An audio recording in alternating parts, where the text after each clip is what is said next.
Hello everybody and welcome back to the United Stand and happy Tuesday. On today's show, have Manchester United left themselves with too much to do in the summer? There are a lot of reports circulating today after the January transfer window, the aftermath of doing absolutely nothing for Manchester United. Signs pointed towards a huge summer.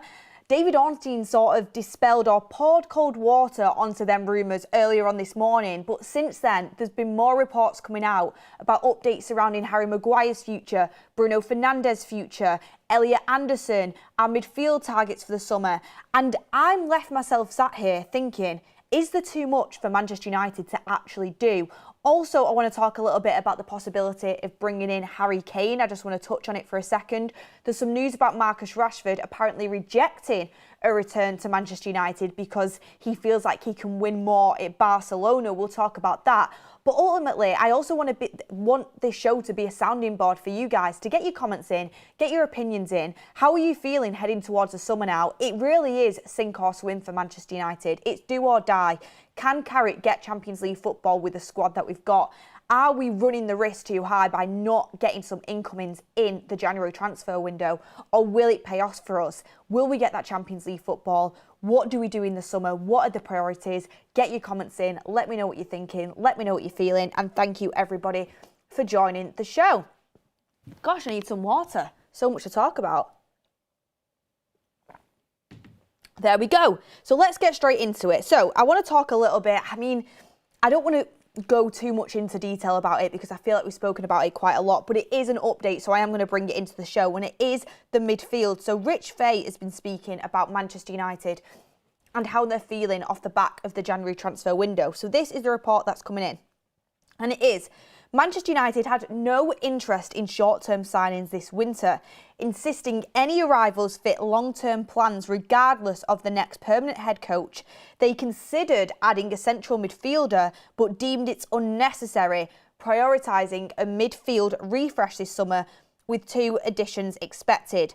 The club is prepared to spend big on a marquee name, potentially a club record fee beyond the current £89 million for Paul Pogba, for a proven Premier League star, Elliot Anderson. He is a dream target and could demand a huge fee if Forest stay up, and he excels at the World Cup for England. Interest also remains in Carlos Baleba and Adam Wharton, with preference for at least one established top flight due to lower risk, as seen with recent signings Brian Mbeumo and Mateus Cunha. So that feels like it's coming straight from the club. Rich is a really good journalist. That'll be very well sourced. I've spoken to Rich. I know that what's coming there is well sourced. So that will be coming from a good source. And you read into that, and it's what we've heard kind of all throughout the January transfer window. Baleba, Wharton, Elliot Anderson. That's what we keep hearing about. But we've really made no advancements on any of them deals apart from Carlos Baleba. Carlos Baleba is the midfielder that we spoke to at the end of last summer. He's the one we did the groundwork on. However, right now, he's probably bottom of everyone's list. Like, let's be honest, get in the comments right now. Would Carlos Baleba be a top target for you to go for in the summer? Yeah, he's the only one we've really done any groundwork on. So I don't know what to believe anymore when it comes to Manchester United and kind of where we're going to go in the summer. What I do know is we are going to need to do a lot of things very, very quickly. The midfield saga within itself is going to probably last the whole summer. But not only do we need to go and get in a marquee signing, we do need to do that. We need to go and get someone to come in and be ready to go now, be that Caicedo/Declan Rice type signing for Manchester United. We're desperate for it. Casemiro's leaving. We need to get at least one of them in ASAP. And you would probably argue we probably need 2 more. We need another starting midfielder and then another one to provide competition. You've also got reports coming out that Ugarte is going to leave Manchester United and Man United are going to try and sell him. I'll get into that. We've also got reports coming out that Bruno Fernandes is still undecided on his future, and that's something that will be spoken about after the World Cup in the summer. So if Bruno goes, that is huge. That is your captain. That is your best player. That is the heartbeat of your team. Are we just going to kind of brush it under the rug and expect the players we've already got to step up? How are you going to deal with that? That's a massive headache for the new manager and also for Manchester United in general. There's talks about us getting a striker in. There's talks about us getting a left winger in. There is absolutely no way that Manchester United will be able to pull off all of these incomings and outgoings.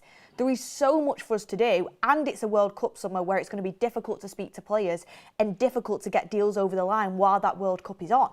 And it's going to cause fluctuation in players' prices. So there is so much for Manchester United to do this summer. Sorry, I just absolutely laughed at one of them comments there. There's so much for Manchester United to do this summer. I'm just not sure if we're going to be able to do it. It's huge, and it could be a really panicky, nervy summer for Manchester United if we don't get our ducks in a row. In terms of the report coming in about the Premier League proven preference for midfielders, well, yeah.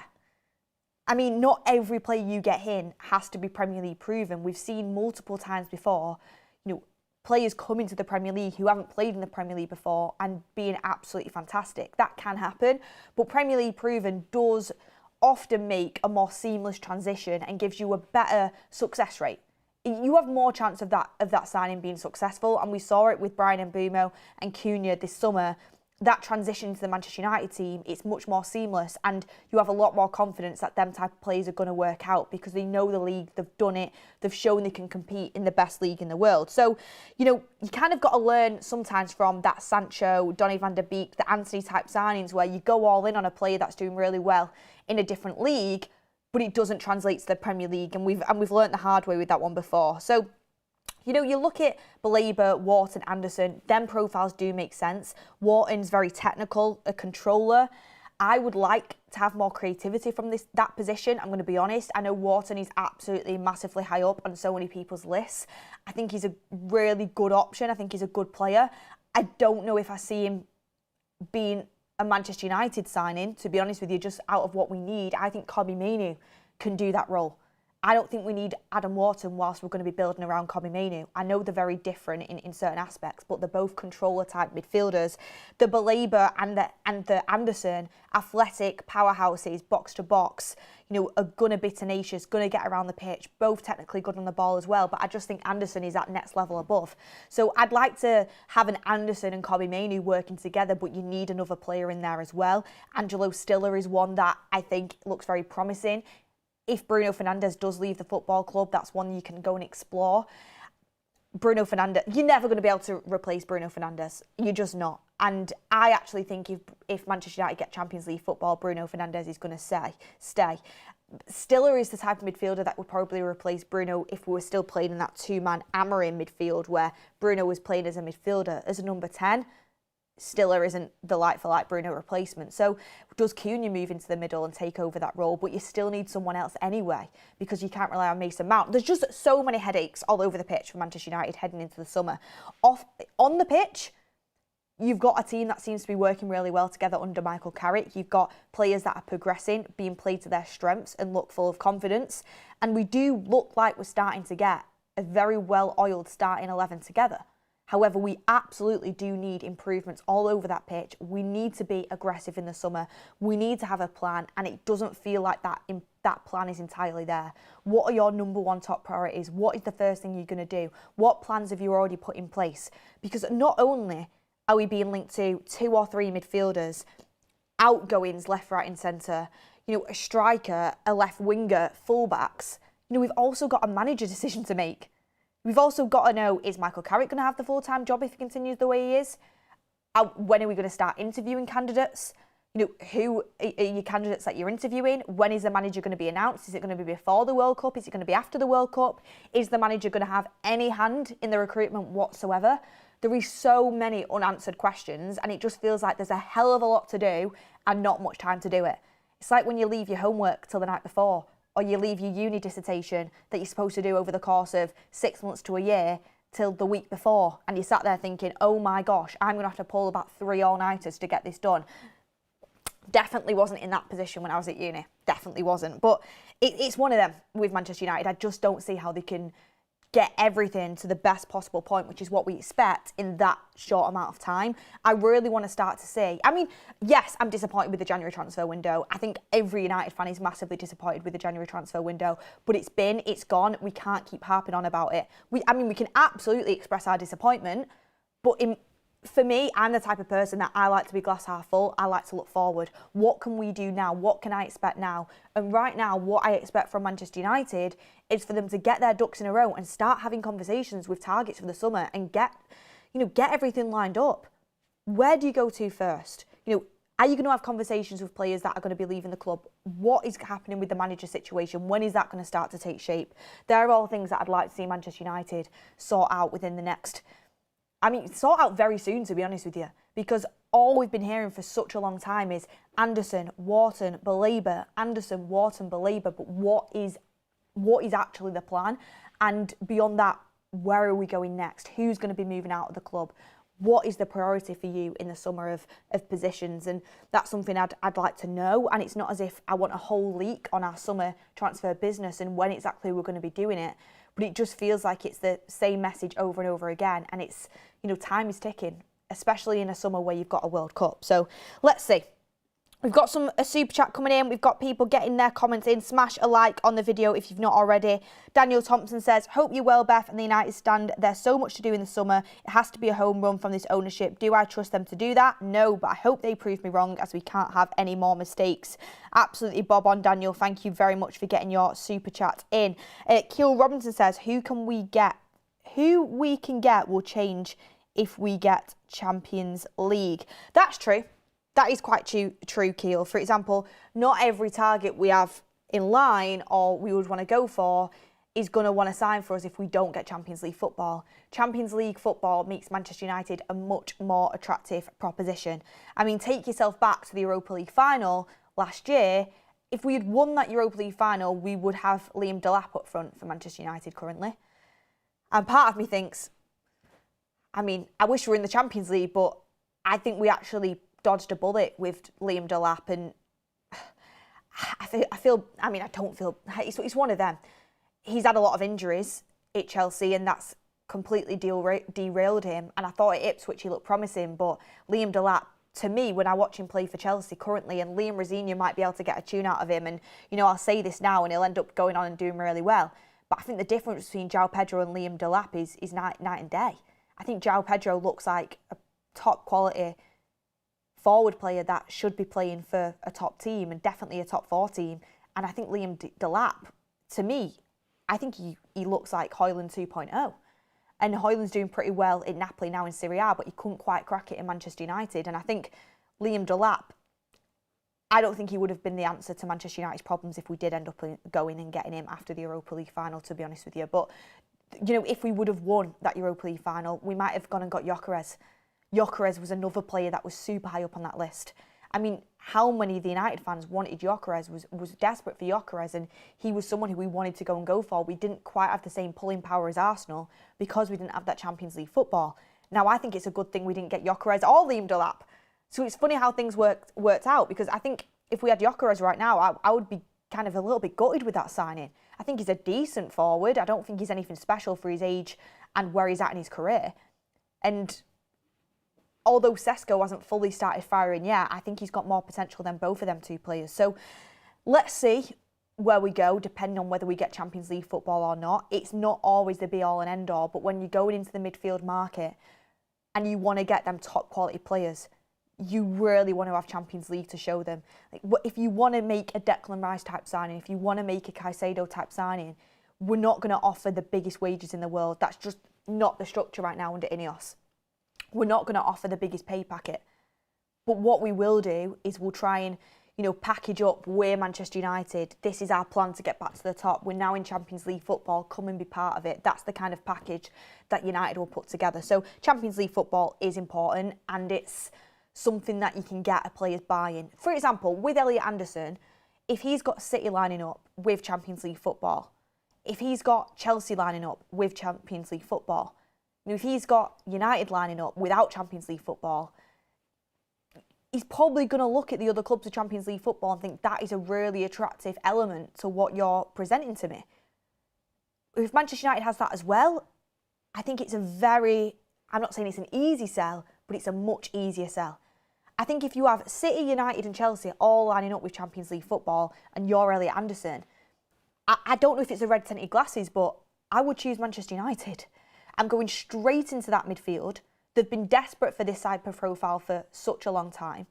They actually, this could be the start of Manchester United progressing if we can, package up the manager situation as well and get the right manager sorted.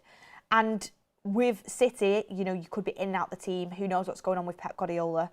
And with Chelsea, are you going to start? They've got so many options, and Chelsea's such a merry-go-round. I think it makes United much more attractive with Champions League football when you're going for that type of player who is going to be moving on to that big move in their career. We have the Busby Way saying, "Oh, really, Beth? You would choose United, would you? You don't say." Yeah, it's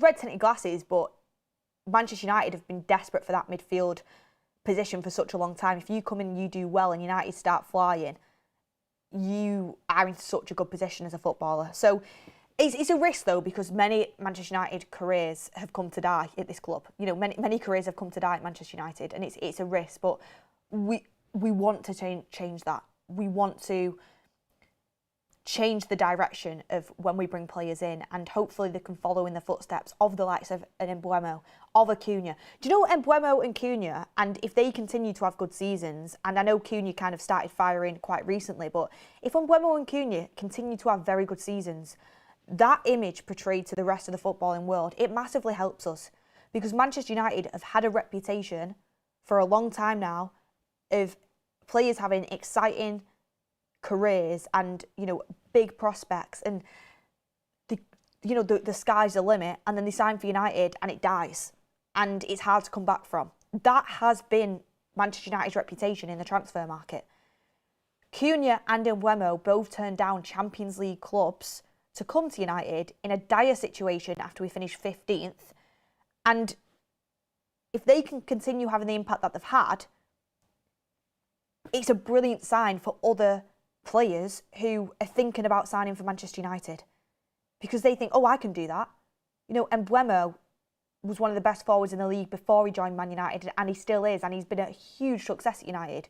Cunha, everybody's seen his quality in the last few weeks. It kind of puts a positive perspective on signing for Manchester United when you see players like Cunha and Mbeumo doing well. And even the likes of Sesko, I know it's been very stop-start, and I know he's not quite had the impact that Mbeumo and Cunha has, but he's shown glimpses of really promising signs. And if we can nurture him in the right way, and we cannot put huge amounts of pressure on him to be the next coming of Ronaldo or Zlatan Ibrahimovic straight away, and we can nurture him and we can build him up at a young age, it again is a good sign to further prospects that are going to be, coming into this football club if we go and approach them to be part of this project moving forward. So that's something to watch out for as well. And I want to talk about Sesko a little bit in a second. There's so much more to talk about, but this is just, I'll bring in the Sesko stuff now really that I wanted to touch on. And this was just me thinking, and I have conversations about Manchester United all the time, and I have a feeling I know how this is going to go down, but I'm going to say it anyway. And this is another one that would massively depend on Manchester United getting Champions League football. If Manchester United got Champions League football, would you consider or entertain the possibility of signing Harry Kane to mentor Benjamin Sesko for 2 seasons? Because Harry Kane is one of, if not the best striker in the world. His numbers are exceptional. He's Premier League proven. He's in the twilight years of his career, but he's still banging goals in, and he's still a very, very, very top class player. He could definitely still do it for another few seasons. He's chasing that Premier League all-time top goal scorer record. That'd be a pull. He's obviously not going to go to Arsenal because of the Tottenham Hotspur connection. City have Erling Haaland. Manchester United, if they got Harry Kane, one of the best strikers of the Premier League, one of the best strikers in the world, to come in and nurture Benjamin Sesko, who Benjamin Sesko is still very young, with Champions League football there, so both of them are going to be able to have significant amount of game time. 1, it could massively benefit Benjamin Sesko, and 2, it could massively benefit Manchester United having an elite goal scorer who knows how to put the ball in the back of the net in every type of occasion. And people will say, you've lost your mind. he's not got that pacing behind, he's not got this, he's not got that. He is absolutely top class. Could you imagine Bryan Mbeumo making runs off Harry Kane? I think it would be a brilliant move. And it'll be very, very divisive. And I've got a poll running in the chat. But I think for a player like Benjamin Sesko, who shows so much ability, who's got all the attributes of what it could take to be a top-level Premier League striker, having somebody like Harry Kane who's been there, done that, knows everything about that role and how to be successful, coming in and helping a player like Benjamin Sesko and taking the burden off him, but still being able to use Benjamin Sesko in a lot of minutes, because hopefully we're going to go far in the cup competitions. Hopefully we'll have, European football and be able to go far into that competition. You still get game time. I think it could be a really interesting solution for Manchester United, because why would we go and get another young striker in? We've got Sesko. Let's put our eggs in Sesko's basket. Let's believe in a player. Go and get a player with experience who's not going to completely stunt his progression, who's not going to hang around for 10 years and stop Sesko from getting in the team. Harry Kane would be a very short-term deal, but it could really help Manchester United plummet in terms of competing and helping Benjamin Sesko progress and being that immediate influence on the team. Plus, we're going to be losing mentality and leadership in the summer. Casemiro's going. That's going to be leadership and mentality. That's going to be an experience. That's going to be leaving the football club, which is vital. Harry Maguire, we don't know what's going to happen with him. He could be leaving the football club. Experience and mentality, one of the senior members of the dressing room. Harry Kane has been captain. He's been England captain. He was captain of Spurs. Captain of Spurs, I mean, it's not one that you'd highlight on your resume, is it? But he has been a captain. He's a leader. He's gone and won things now that he's gone to Bayern Munich. He's played in different leagues. It's experience. I think it makes a lot of sense. It'd just be a big outlay of money, and that's one thing that I think could put INEOS off. But get voting in the poll on whether you would do that or not. The thing is with Harry Kane as well, you immediately get 25 to 30 goals a season. It's elite consistency. You've got big game mentality, Premier League proven, so it's no settling in period, no adaptation period. Not, we need time, we need to wait, wait for him to develop. He's coming in and he's banging goals straight away. And he's the perfect role model and mentor for Benjamin Sesko. If you are serious about developing Benjamin Sesko, Harry Kane mentoring him, his positioning, his movement in the box, his professionalism, it's all things that Benjamin Sesko can learn off. And apparently Benjamin Sesko is super professional and willing to work hard, and people around Carrington are really impressed by how humble and professional he is and his work ethic. That paired with being mentored off one of the best strikers in the world, it could only put him in good stead, especially the fact that we probably do need depth in that area. So it takes a bit of pressure off him as well, being the leading guy for Manchester United in 2 competitions next season. So I know we've got players who can play there, like Mbeumo and like Cunha, and I doubt it really fits INEOS's model, because it would mean having to spend money on a player that's over the age of 26. But I think it would be brilliant for United. And I actually think United could absolutely pull that deal off if they got Champions League football. People would laugh at the thought, why would Harry Kane want to come to Manchester United? If we had Champions League football and we finish in the top 4 this season, come and break your Premier League all-time goal-scoring record at the biggest club in England. And, there's big opportunities there. So let me know what you're thinking and get voting in the poll. Ooh, the poll is 50-50 right now. 50-50 in the poll for Kane coming in to mentor Sesko. Keep voting and let you know. Also, in terms of raising standards in the dressing room, like I was saying, in terms of Casemiro departing, Maguire potentially departing, Kane is known to be obsessive about his fitness, his diet, his regime, being the best possible professional. That also adds in that experience into the dressing room as well. The only thing is, when he arrived, I think is he 32 now? How old is Harry Kane? Let me just look. But I think in the shape that he's in, he could go for another 3 seasons. He's 32. He's going to go to his at least 35, I think. So I'm not too worried about his age, because you'd put him on like a 2 or 3 year deal, wouldn't you? And the only thing is, it would be huge wages. It would be huge wages, and the fee is going to be pretty big, probably, from Bayern Munich. If Kane indicates he wants to go, I don't think the fee would be too dramatic. but it would still be quite a hefty fee for Manchester United, I think, for a player of that age. And you're talking about a model and an ownership who didn't want to go for Ollie Watkins because he was turning 30. I don't know, but it is Harry Kane. He's just an absolute different level. Like, Watkins is a very good Premier League striker. Harry Kane is world class. Like, going into that world class category is different. Plus, the shirt sales would be huge as well on it. I mean, I'm trying to justify it from Manchester United's perspective, but you know what? INEOS and Sir Jim Ratcliffe are like, we want to make our own Mbappés. We want to look after the pennies to look after the pounds, and we only want young players coming in. So who knows? I think you need a mix. I think it's super important. If you want to go and win big trophies, if you want to go and compete at the top of the Premier League and compete in Europe, you need a mix of young talent and experienced top-class professionals. You need a mix of it.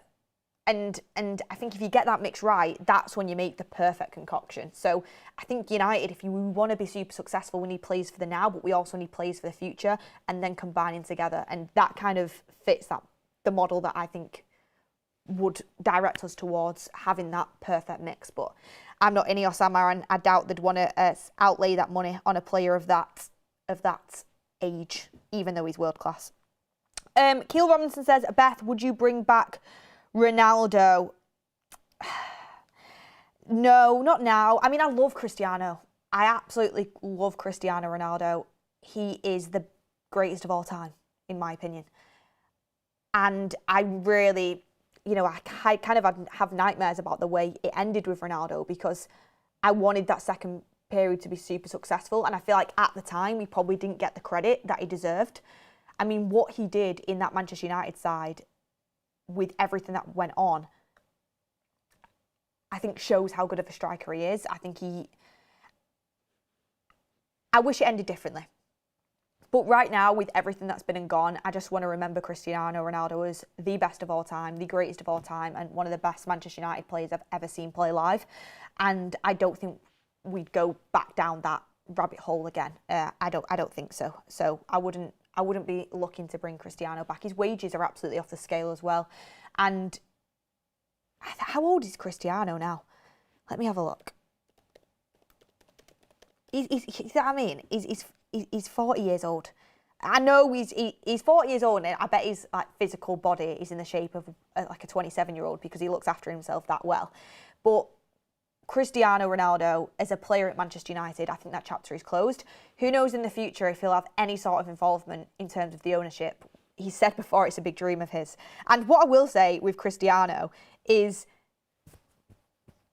he's been right on near enough everything he said. He was right, even though at the time it was disrespectful to Ten Hag. He was right in his interview with Piers Morgan about the condition Manchester United were in. And I think he was a big hand in helping change that and getting the investment into Carrington.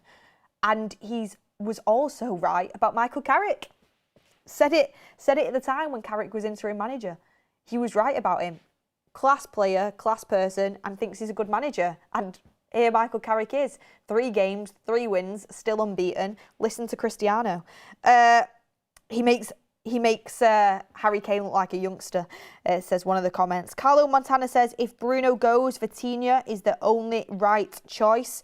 This is the thing, not knowing what's going to happen with Bruno Fernandes is really, really scary. Just in terms of more that was said in that article, by the way, there was a little bit said about Harry Maguire. So Pete Hall has done an article and he said Manchester United are divided on offering Harry Maguire a new contract and are unlikely to trigger the extra year in his current deal. Sir Jim Ratcliffe aims to cut the wage bill by letting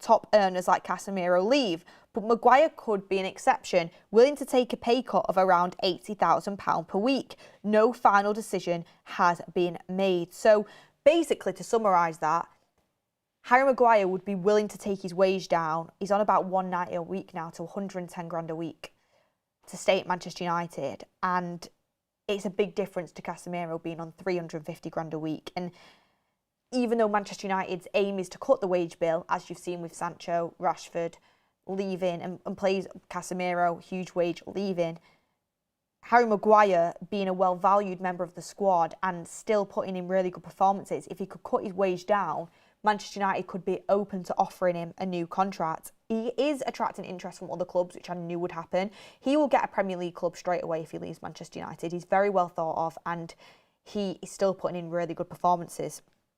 The injury situation is my worry. He's had quite big spells of injury, which is unfortunate. When he plays, I think he's top. I think he actually is top, and I think as a squad player for Manchester United next season, he would do a fantastic job, especially, European football. He has been professional. His professionalism is an example to a lot of players in the dressing room. He's reliable when he's called upon. He was out for how long? He comes straight back into the team for the Manchester derby and put in a brilliant performance with Martinez. It'd be a good squad option. If he was willing to take an 80 grand a week pay cut, I think there's a serious case to keep him around. The thing is, though, it wouldn't be as a first-choice centre-back. It would be as a squad option and a dressing room presence and to have some leadership and mentality within the squad. He could still come in and do a good job in games that he was called upon, but that would have to reflect in his wage. His wage would have to reflect, a squad option centre-back. And his injuries just slightly worry me a little bit as well. So it depends whether Manchester United have a good replacement lined up for him. If Manchester United are willing to go into the market and go and get a top quality centre-back to kind of take the baton of Harry Maguire, then you'd probably let him go. If a centre-back isn't really on our radar, which I don't think we'll sign a centre-back. I don't think we'll sign a top quality centre-back anyway in the summer. We've got too much to do. We've got to get 2 or 3 midfielders. Apparently we're looking at a left winger and potentially a striker. We want a left back and a right back as well. Do you really think we're going to sign a centre-back as well? If we're not got any plans to sign a top centre-back, then if Maguire can take that wage cut, I think it could be sensible to just offer him a short-term contract extension and keep him around as an available option that's there. Nothing silly, nothing crazy, not a massive deal, but maybe if we've got so much to do this summer, you extend Harry Maguire and give him, a wage that fits his title within the squad and where he's at in terms of playing time, and then when the time's right next summer or when we've sorted out the midfield, the fullback situation, you go in and you get a top-class centre-back that's ready and fresh now, that kind of fits into the Mbeumo and Cunha category, that 25, 26, ready to come in and lead Manchester United from the back and be, top centre-back within Manchester United. That's when you go and do that, when you have the time, money and availability to go and do it. So let me know your thoughts on that when it comes to Harry Maguire, on whether you would offer him a new deal. Bolton says, Beth, what happened to Ben saying United will have a busy summer? Let's see what happens. David Ornstein was very much pouring cold water on the huge summer thing this morning by saying actions speak louder than words. And I think that's a very good quote, actions speak louder than words, because Manchester United have been briefing that it's going to be a huge summer. But let's see. Let's see if they can walk the walk. Talk the talk, let's see if they can walk the walk. I think that's all that David Ornstein was kind of saying, is don't get the hopes too high because we've got to pull it off first. We have Carlo Montana, thank you very much. We have Poet Kamit saying, hi Beth, I recently made a Man United song. It would be amazing if you could play it live. Can I please send it to you and see what you think? Thanks. Definitely. Instagram DMs are open. Just request me on Instagram at @BethTucker__ and I'll have a listen to it. And yeah, if it's any good, I'll play it out on the show. If not, I'll give you my feedback on how to make it better. I'm sure it's amazing. Make sure you, send me that and I'll try and bring it into a show. But make sure it's appropriate, please. I don't want to be playing, and do I need to play it in a room where I'm on my own without any other people listening? Because, I've been caught out with stuff like that before. Just more stuff coming from that article. Pete Hall saying, Bruno Fernandes' future remains uncertain, with discussions between his representatives and United officials expected ahead of this summer's World Cup. We know about that. It's not a great position to be in. Let's see if there's any progress on that. But if Bruno Fernandes does decide to leave Manchester United and it happens after the World Cup, it's huge. And that would put a right spanner in the works of our summer and for the new manager as well. You also have him saying that Manchester United plan to sell Manuel Ugarte this summer, with 3 Turkish clubs, including Galatasaray, showing interest. I'm on board with that. Whether we get round to it, let's see. I mean, it's going to be a loss on Ugarte, but at this point, I think you just take the loss on it. I don't think we've played to his strengths. I do think he's been misprofiled, and I think it's disappointing that we're probably gonna take a loss on this player. But I just don't know if I see him progressing as a Man United player that's going to make it at the top level, to be honest with you. I know you need a squad, but I just don't think Manchester United know how to properly use Ugarte, and I just don't think that I think we need better. I think we need better if we're going to be racing to try and compete. You know, we want to be competing at the top of the Premier League. We want to be competing in the Champions League. And I think Ugarte has been massively scapegoated, and I think there is a role that he can do really well. But I think he's been misprofiled, and I just don't think he suits Manchester United currently. So I think moving him on would probably be the best call for his career as well. And then, is there anything else I've missed out on? Oh yeah, we keep hearing about Yan Diomande. United will also target left winger for a better forward balance after selling Alejandro Garnacho, with Marcus Rashford expected to leave permanently. Yan Diomande is an early interest, and that's coming from Rich Fay. That's a name that keeps going out now, Yan Diomande. And look, when I did my Bundesliga watch-along, Yan Diomande, wow, what a player. Crazy talent, but there's going to be huge competition to get him, and it's going to be massively pricey. And Man United really going to go and drop, 80 million on a world-class midfielder, then probably go and drop another 50 on another midfielder, and then go and drop another 80 on Yan Diomande. It's just not going to happen, as well as getting a right-back and a left-back, and maybe a striker. Let's get real. Let's get real. There's a lot of things that are coming out, and I think you've just got to take a lot with a pinch of salt right now on where Manchester United are going. The only thing I could 99% guarantee you going into the summer is that we will sign a Premier League proven midfielder. We will sign a Premier League proven midfielder. We will do that. That's the only thing I could guarantee you about Manchester United summer. And then just off the back of that, with the kind of from Rich Fay there saying about Rashford expected to leave permanently. This came out, and I don't know how accurate it is, but I thought I'd bring it into the show. And it's apparently that Rashford has decided to reject the option to return to Manchester United due to his lack of belief in their project. He thinks he's currently at a club which has high hopes of winning major trophies and sees Hansi Flick as the man who can lead him to a continental glory. And with that, I mean, what came out of United was that it was more of an ownership decision to move Rashford on.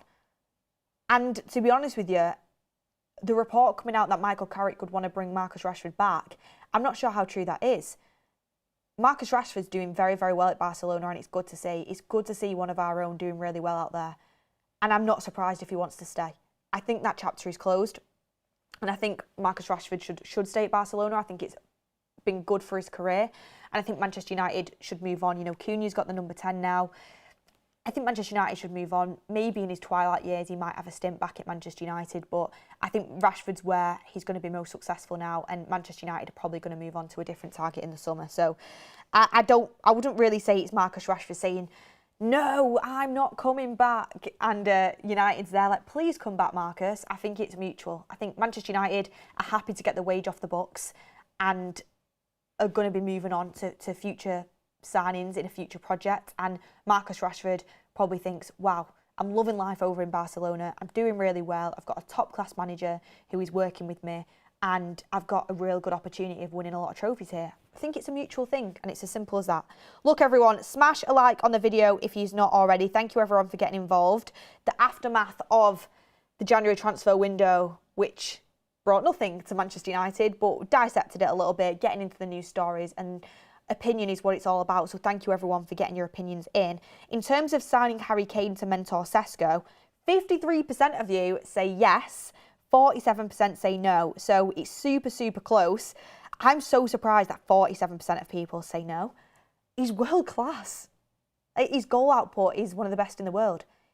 Harry Kane, Mbappe and Haaland are the three strikers being spoken about as the best goal outputs in the world. So for me, if it was on a short-term deal, I mean, I'm not paying the wage.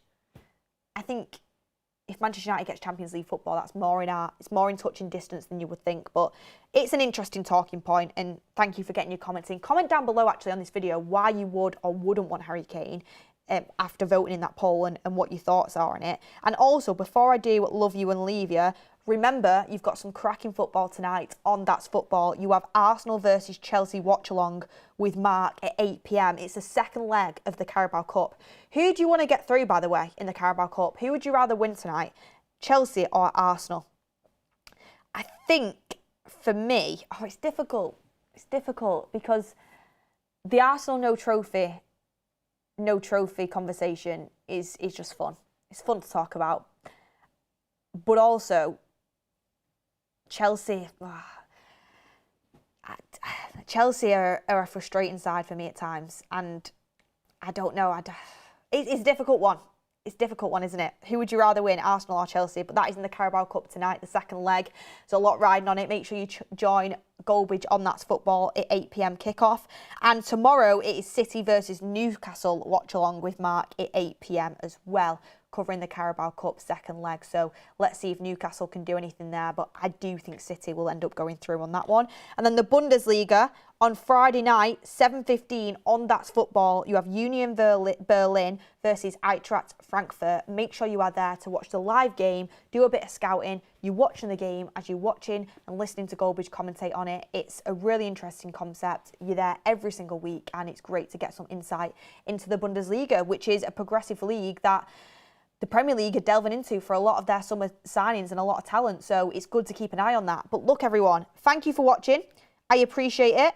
The majority of you are saying you'd rather Chelsea win. Yeah, probably